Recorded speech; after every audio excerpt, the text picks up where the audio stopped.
조선의 왕 중에서 암행어사 박문수보다 담장을 더 자주 넘은 왕이 누구인지 아십니까? 낮에는 문무백관 앞에 앉아 엄격하기 이를 데 없는 정치를 펼치고 밤만 되면 슬그머니 평복으로 갈아입은 채 아무도 모르게 궁궐 담장을 넘어 한양 뒷골목을 누볐던 왕.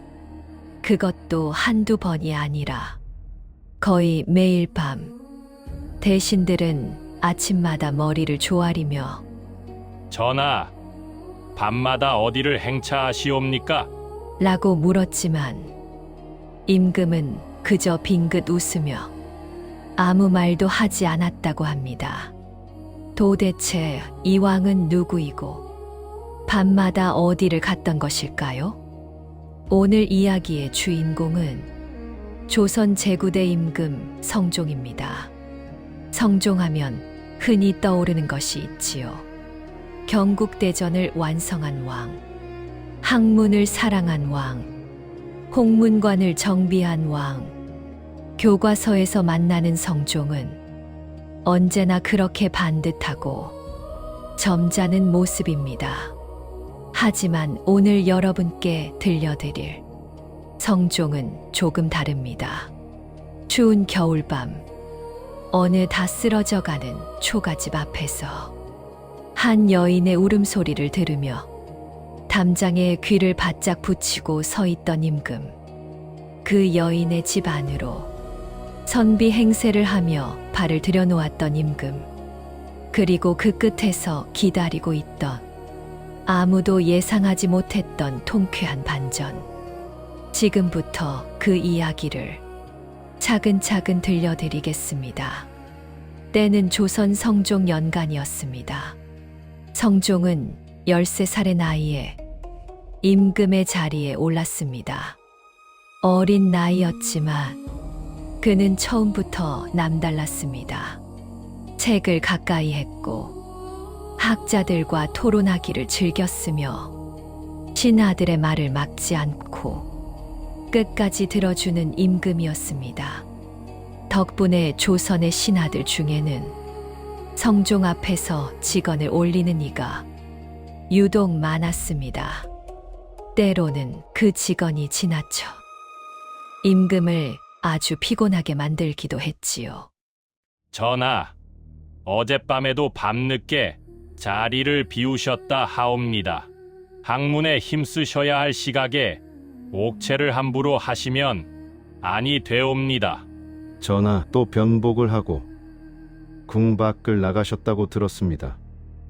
그것은 왕의 도리가 아니옵니다. 전하, 소신들의 말씀을 귀담아 들으시옵소서. 매일 아침 이런 소리를 듣다 보면 아무리 성군이라 해도 숨이 막히는 법. 성종은 그럴수록 밤이 되기를 더욱 손꼽아 기다렸습니다. 해가 지고 대신들이 물러가면 성종은 내관을 불렀습니다. 오늘 밤에도 나갈 것이다. 아무에게도 말하지 말거라. 내관은 오들오들 떨면서도 임금의 명을 따랐습니다. 성종은 낡은 도포 한 벌을 걸치고 머리에는 삿갓을 눌러쓴 채 궁궐 뒷담을 손쉽게 넘어섰습니다. 익숙한 솜씨였습니다. 수도 없이 해온 일이었으니까요. 담 밖으로 내려서는 순간 성종은 임금이 아니었습니다. 그냥 한양 뒷골목을 떠도는 이름 없는 선비 하나였습니다. 그게 좋았습니다. 전하 소리를 듣지 않아도 되는 밤, 머리를 조아리는 신하들 없는 밤, 경국대전이니 육존이 하는 소리, 귀에 꽂히지 않아도 되는 밤, 그냥 두 발로 걸으며 사람들이 사는 냄새를 맡을 수 있는 그런 밤이 성종에게는 하루 중 가장 소중한 시간이었습니다. 한양의 밤거리는 낮과 달랐습니다. 낮에는 감추고 있던 것들이 밤에는 낱낱이 드러났습니다. 허기진 아이들의 울음소리, 술에 취해 비틀거리는 사내들, 병든 어미를 부축하고 걷는 여인, 다 해진 집신을 꿰매는 노인, 낮에 대신들이 올리는 보고에서는 절대 들을 수 없는 것들이었습니다. 성종은 그것들을 보고, 듣고, 느끼고 싶었습니다.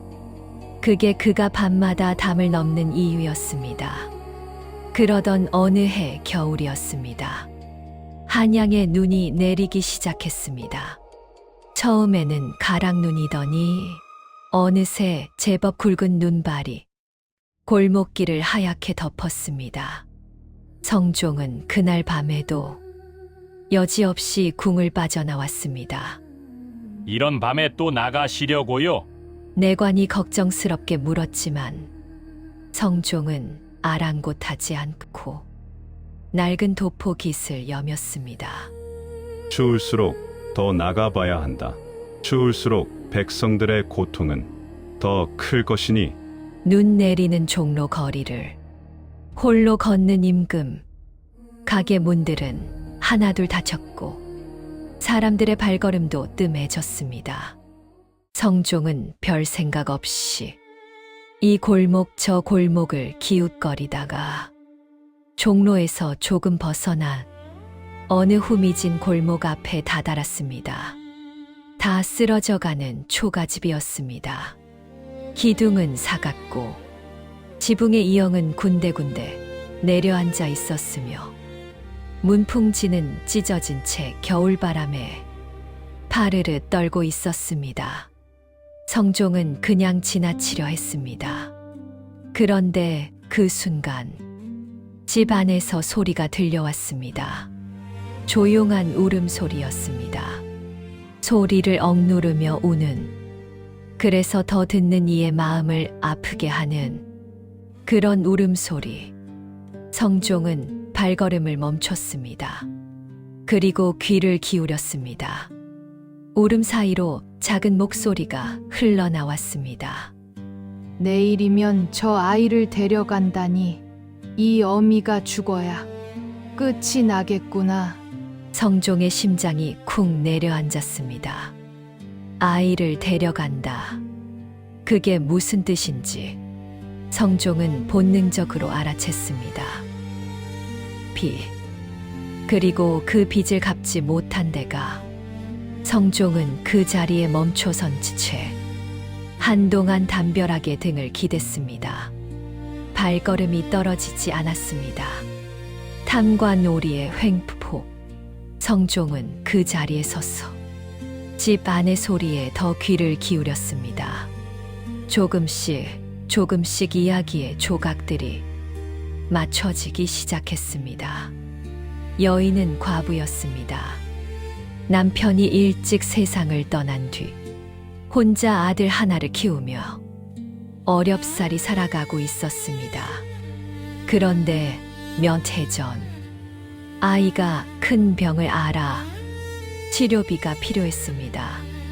달리 방법이 없었던 여인은 동네 고리대금업자에게 돈을 빌렸습니다.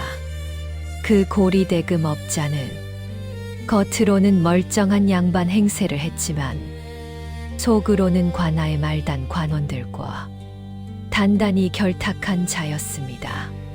처음에는 괜찮았습니다. 여인은 조금씩 빚을 갚아 나갔습니다.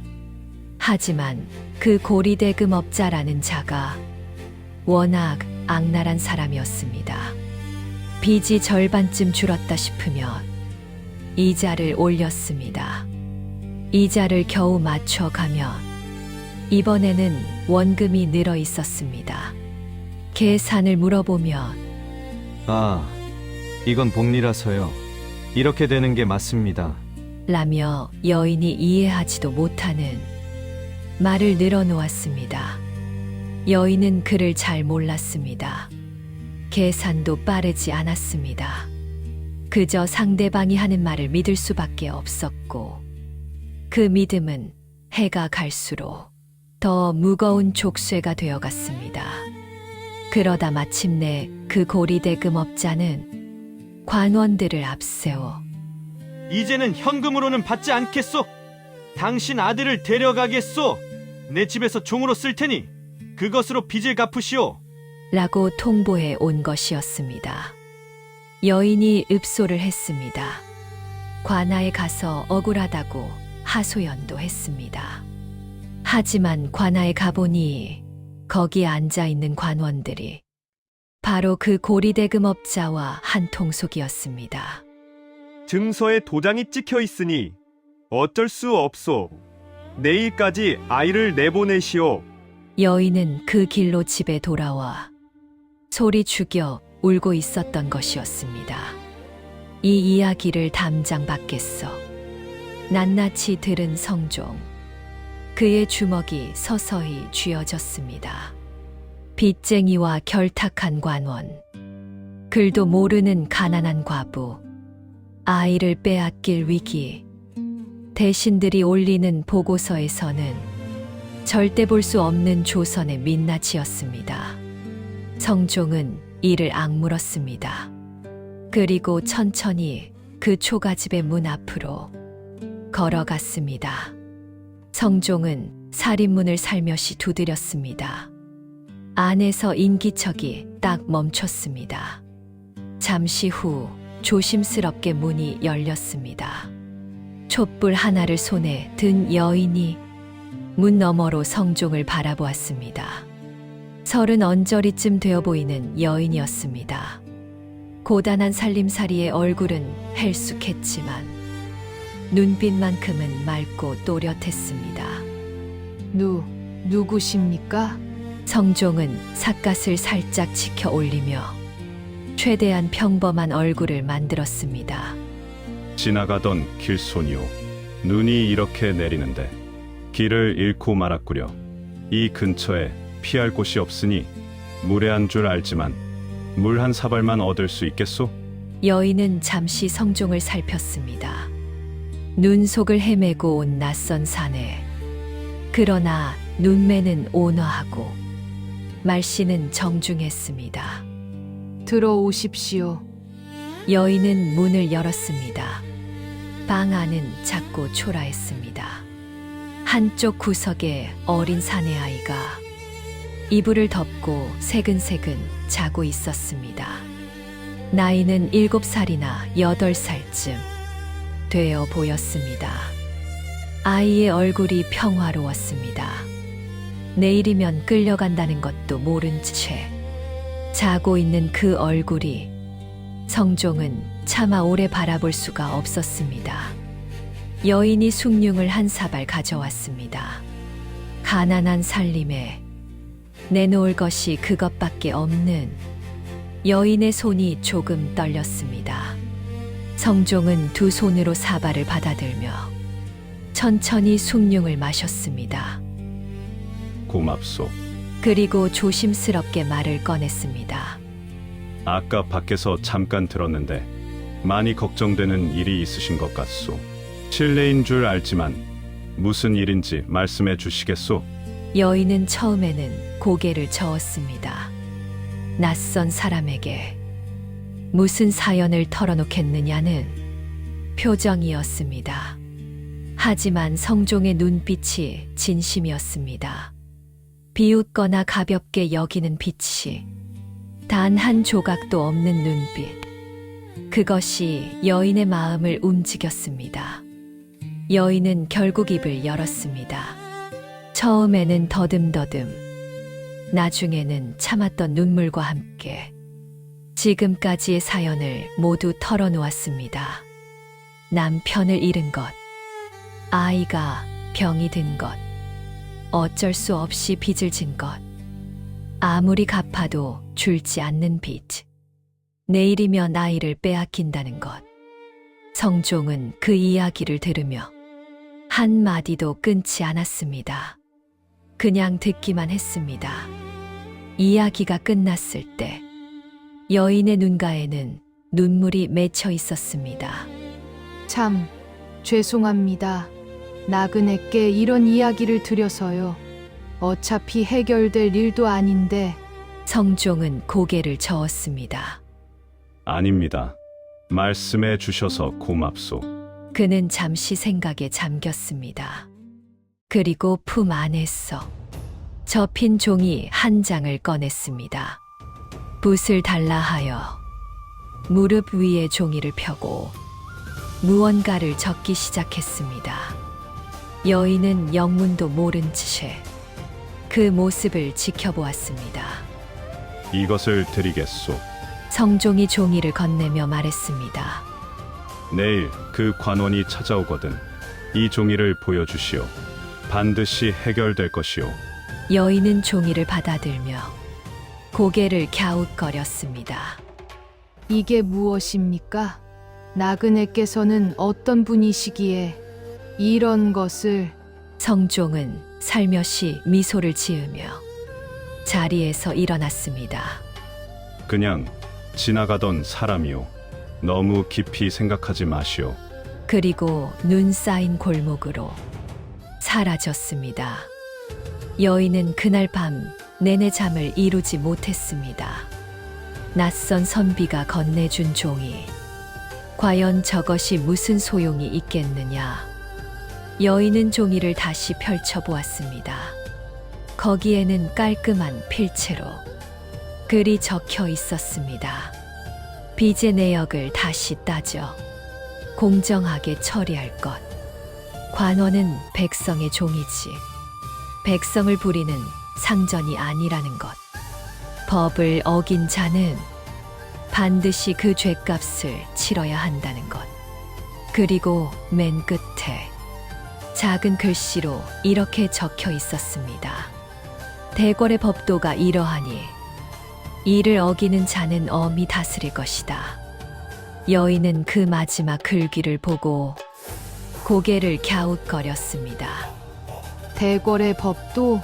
저 선비는 대체 누구인 것인가? 어차피 아침이 오면 알게 될 것이었습니다. 다음 날 이른 아침, 예고대로 관원들이 찾아왔습니다. 둘이서 왔습니다. 하나는 관복을 갖춰 입었고, 다른 하나는 고리대금업자의 심부름꾼이었습니다. 그들의 발걸음은 당당했습니다. 마치 이 집 전체가 이미 자기 것이기라도 한 것처럼. 자, 나오시오. 더 이상 미룰 수 없소. 오늘은 아이를 데려가야겠소. 관원이 대문을 발로 쾅 걷어차며 소리를 질렀습니다. 어서 아이를 내보내시오. 법대로 집행하는 것이니 거역하지 마시오. 여인은 떨리는 손으로 아이의 손을 꼭 쥐었습니다. 그리고 어젯밤 선비가 준 종이를 천천히 꺼내 들었습니다. 이것을 보십시오. 목소리가 떨렸습니다. 관원은 콧방귀를 뀌며 종이를 낚아챘습니다. 뭐야, 이게 무슨 종이냐? 하지만 종이를 펼쳐 읽기 시작하자 그의 표정이 조금씩 굳어지기 시작했습니다. 이게 뭐야? 관원의 손이 가늘게 떨렸습니다. 이 글씨체가 그는 함께 온 심부름꾼과 눈을 마주쳤습니다. 둘 다 얼굴이 창백해졌습니다. 잠깐 기다리시오. 관원은 돌아서서 낮은 목소리로 심부름꾼에게 속삭였습니다. 이거 보통 일이 아닌 것 같은데 일단 좀 알아봐야겠어. 왜요? 그냥 진행하면 안 됩니까? 이 글씨체가 심상치 않아. 괜히 건드렸다가 우리가 다칠 수도 있어. 두 사람이 우물쭈물하며 문 앞에 서 있는 사이 골목 저편에서 말발굽 소리가 들려왔습니다. 하나, 둘, 셋. 그리고 갑자기 골목이 좁아지는 것 같았습니다.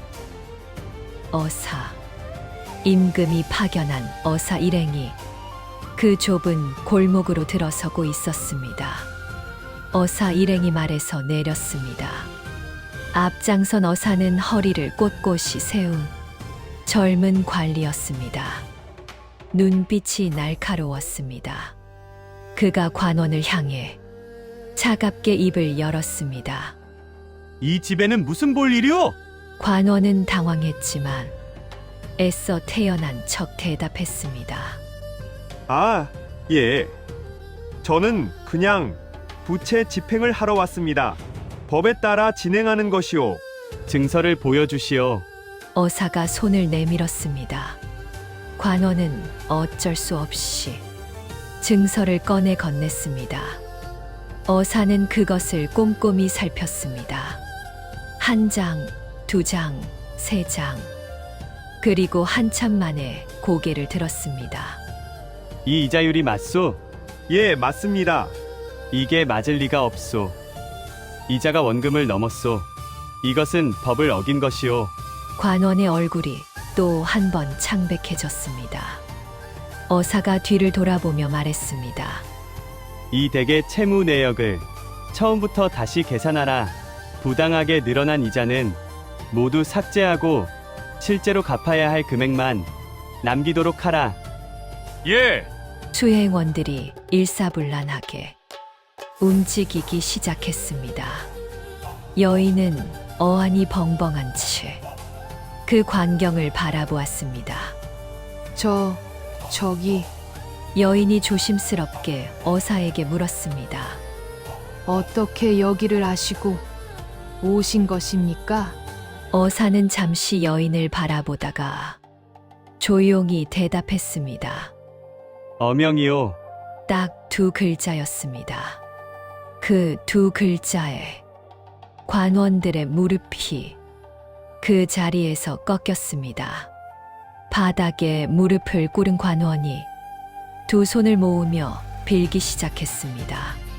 살려주십시오. 제발 살려주십시오. 제가 잘못했습니다. 다시는 이런 일이 없을 것입니다. 여인은 그제야 어젯밤 선비가 적어준 종이를 다시 떠올렸습니다. 대궐의 법도가 이러하니 이를 어기는 자는 엄히 다스릴 것이다. 그 선비가 궁으로 돌아가자마자 어사를 보낸 것이었습니다. 그렇다면 그 선비는 대체 누구란 말인가? 어사는 고리대금업자의 집도 그날 바로 수색했습니다. 예상대로였습니다. 장부가 나왔습니다. 두 종류의 장부, 하나는 관아에 신고된 것, 또 하나는 진짜 장부. 두 장부를 비교해 보니 차이가 어마어마했습니다. 그 고리대금업자가 여인만 속인 것이 아니었습니다. 한양에만 20명이 넘는 피해자가 더 있었습니다. 모두 비슷한 처지였습니다. 그를 잘 모르고 계산이 빠르지 않으며 관아에 하소연할 배경도 없는 가난한 백성들. 그들은 하나같이 갚아도 줄지 않는 빚에 허덕이고 있었습니다. 그리고 일부는 이미 자식을 빼앗긴 뒤였습니다. 어사의 얼굴이 굳었습니다. 이 모든 것을 임금께 보고하라. 관원들도 잡혀갔습니다. 고리대금업자와 결탁하여 뒤에서 손을 쓴 죄, 백성을 울린 죄, 직권을 남용한 죄, 하나하나 죄목이 불렸습니다. 그 와중에 여인의 빚 계산이 다시 이루어졌습니다. 원금과 정당한 이자만 계산하면 이 댁은 이미 빚을 다 갚으셨소. 예, 여인이 눈을 동그랗게 떴습니다. 이미 갚으셨다는 뜻이오. 오히려 이쪽에서 돌려드려야 할 금액이 있소. 여인의 눈에서서 눈물이 주르르 흘러내렸습니다. 빚을 다 갚았다. 아이를 빼앗기지 않아도 된다. 그 단순한 사실이 여인에게는 세상을 되찾은 것과 다름없는 일이었습니다. 아들이 어미의 치마폭을 잡으며 올려다 보았습니다. 어머니, 왜 울어요? 여인은 아이를 와락 끌어안았습니다. 아무것도 아니야. 괜찮아. 다 괜찮아. 며칠이 지났습니다. 이 일이 조금씩 소문이 났습니다. 한양 뒷골목 가난한 과부의 집에 어사가 들이닥쳐 탐관오리를 잡아갔다는 이야기. 사람들은 모두 통쾌했습니다. 그러게 말이야. 그 관원 나쁜 놈이었어. 속이 다 시원하다. 임금님이 정말 잘하셨어. 그런데 이야기는 거기서 끝이 아니었습니다. 며칠 뒤 여인에게 뜻밖의 전갈이 왔습니다. 대궐에서 온 내관이었습니다. 잠깐 궁으로 같이 가주셔야겠습니다. 여인은 혼비백산했습니다. 제가 궁예를요? 예, 여인은 차려입을 옷도 변변치 않았습니다만 그나마 깨끗한 것으로 갈아입고 내관의 뒤를 따라 궁궐로 들어갔습니다. 생전 처음 들어서는 궁궐. 그 넓은 마당을 가로질러 어전 앞에 이르렀을 때 여인은 그만 두 다리가 굳었습니다. 머리를 조아리고 바닥에 엎드렸습니다. 임금의 목소리가 들려왔습니다. 고개를 들어보시오. 여인은 천천히 고개를 들었습니다. 그리고 굳었습니다. 옥좌에 앉아있는 임금의 얼굴. 그 얼굴이 눈 내리던 그 밤 숭늉한 사발을 받아 마시며 자신의 이야기를 끝까지 들어주던 그 낯선 선비의 얼굴과 똑같았습니다. 그날 밤에 선비께서 성종이 빙그레 웃었습니다. 길을 잃은 나그네였소. 물 한 사발 베풀어 주셔서 고맙소. 여인의 눈에서 눈물이 터졌습니다. 전하, 소인이 그것도 모르고 모르는 게 당연하지요. 나는 그냥 지나가던 사람이었으니. 성종의 말은 진심이었습니다. 하지만 그날 밤 당신의 이야기를 들을 수 있어서 좋았소. 그런 이야기가 바로 내가 밖으로 나가는 이유이니. 성종은 여인에게 집 한 채를 내렸습니다. 허름하지 않은, 아이가 자라기에 충분한 번듯한 집이었습니다. 그리고 아들이 자랐어 공부를 할 수 있도록 비용도 마련해 주었습니다. 아이가 총명해 보였소. 잘 키워 주시오. 여인은 엎드려 절을 올렸습니다. 성은이 망극하옵니다. 성종은 손을 저었습니다. 아닙니다. 오히려 내가 당신에게 빚진 것이 있소. 예, 그게 무슨 말씀이십니까? 성종이 조용히 말했습니다. 내가 좋은 정치를 한다고 생각했소. 경국대전을 완성하고 육조를 정비하고 홍문관 학자들과 밤새 토론하면 그것이 백성을 위한 것이라 여겼소. 하지만 그날 밤 당신의 이야기를 직접 들으면서 알았소. 내가 앉아서 짠 법이 실제로 백성들에게 어떻게 닿고 있는지 나는 제대로 보고 있지 않았다는 것을. 그것을 가르쳐 준 것은 어떤 책도 어떤 신하도 아니었소. 당신이었소. 여인은 아무 말도 하지 못했습니다. 그저 눈물이 흘렀습니다. 법을 만드는 왕이 그 법이 어떻게 쓰이는지를 몰랐다는 고백. 그 솔직함이 어떤 화려한 치적보다도 더 크게 여인의 마음에 닿았습니다. 이 일이 있고 나서 조정의 변화가 생겼습니다. 탐관오리들에 대한 단속이 훨씬 엄격해졌습니다. 고리대금과 결탁한 관리를 적발하는 제도도 새로 만들어졌습니다. 백성들의 민원을 직접 왕에게 올릴 수 있는 통로도 정비되었습니다.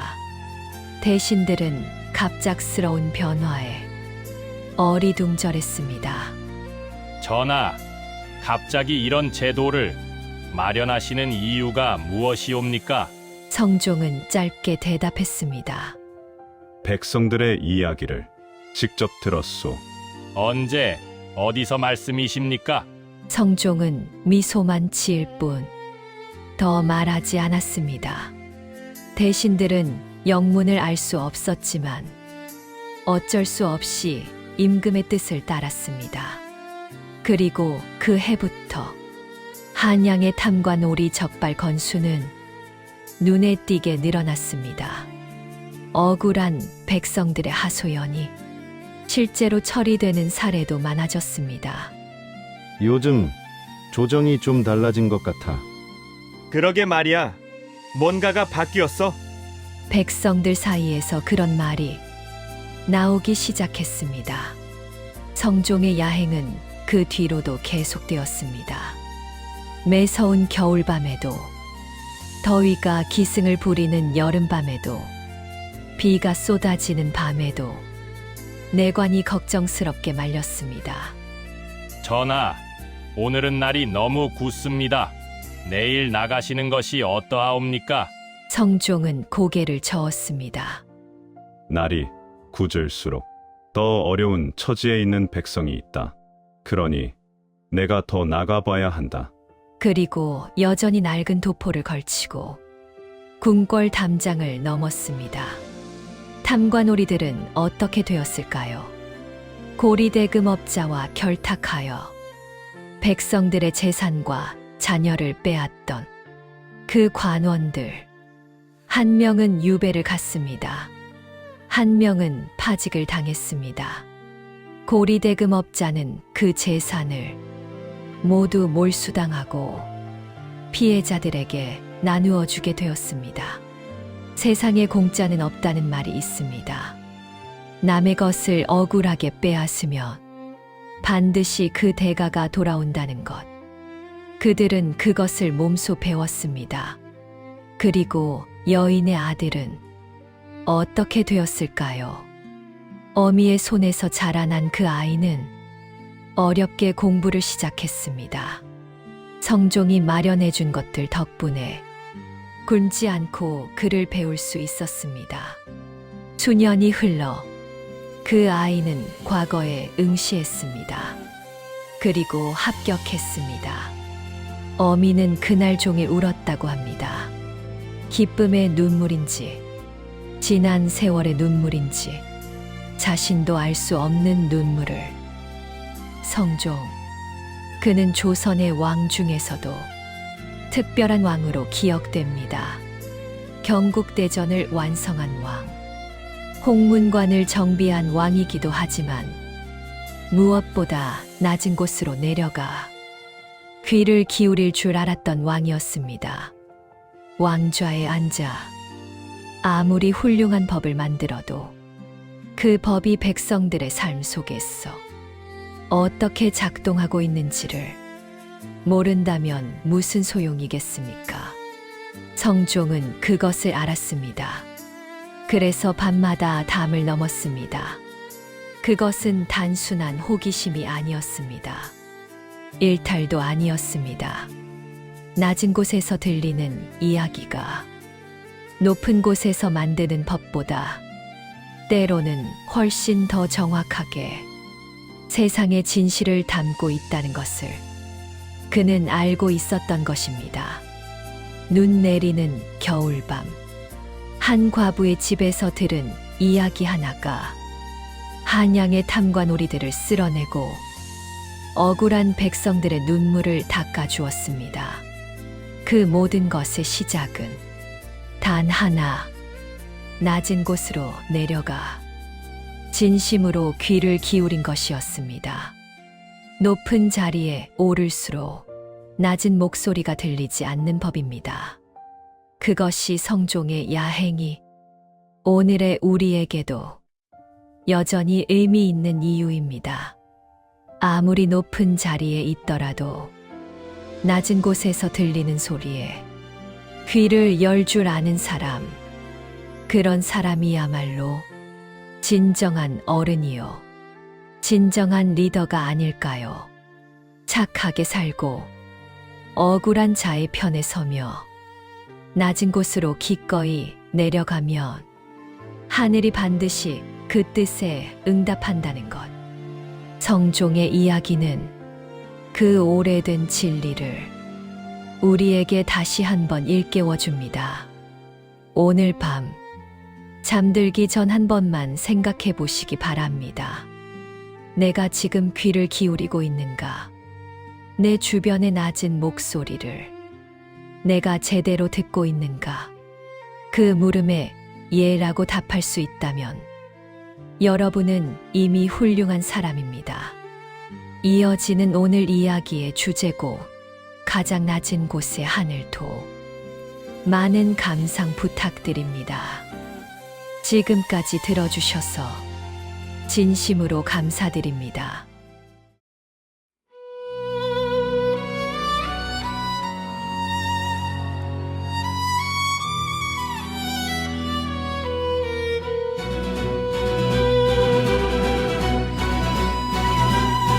찬바람 맴도는 한양의 깊은 밤 화려한 녹자를 뒤로 한 채 낡은 도포 자락에 걸음을 숨기고 어두운 골목을 걷는 그림자 하나 다 쓰러져가는 조가진 문틈 사이로 얼어붙은 여인의 한숨이 흩어지네 힘없는 자의 눈물은 누가 닦아주나 어둠 속에서 조용히 타오르는 분노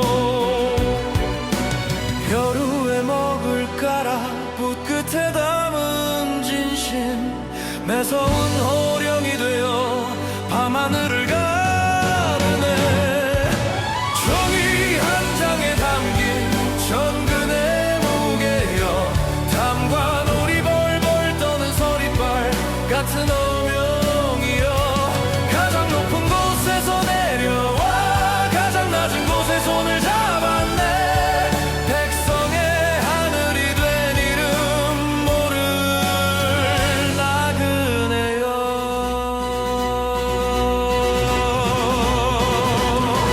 매서운 겨울이 지나간 그 자리에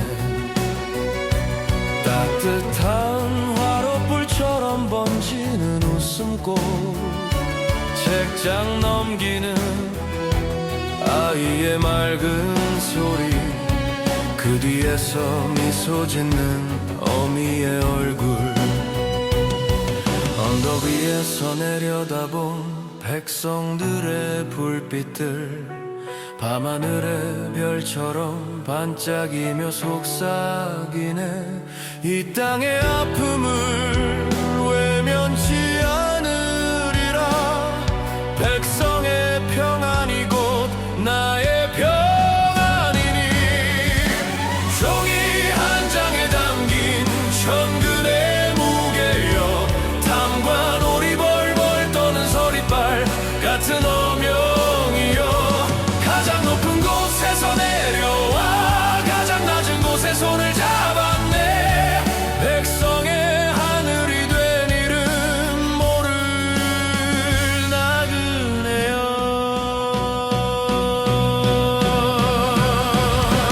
서태편 성대 밝아오는 새벽녘 그 따뜻한 미소 영원히 기억되리 영원히 기억되리